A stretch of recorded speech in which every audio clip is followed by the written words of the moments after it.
धर्म फरक हुन सक्छ, तर मानवता सबैको साझा धर्म हो। सबै धर्म, संस्कृति र परम्पराप्रति सद्भाव राखौँ।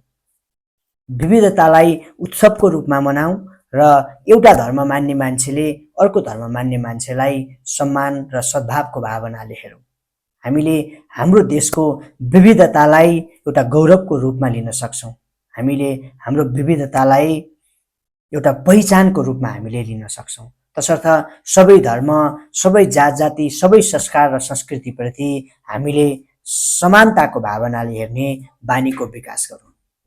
हामी सबै फरक धर्म, संस्कार, संस्कृति र परम्पराबाट आएका हुन सक्छौँ, तर हामी सबैको साझा मूल्य भनेको प्रेम, सद्भाव, सहिष्णुता र सम्मान हो। त्यसैले एउटा धर्म मान्ने मान्छेले अर्को धर्म मान्ने मान्छेप्रति सम्मानको भावले हेरौँ। सबैलाई सम्मान गर्ने बानीको विकास गरौँ र सामाजिक सद्भाव र सामाजिक एकता कायम गर्नका लागि हामी सबैले आफ्नो आफ्नो ठाउँबाट एउटा जिम्मेवारी बोध गरेर हामी हाम्रो समाजलाई सभ्य समाज निर्माण गर्नतर्फ लागौँ।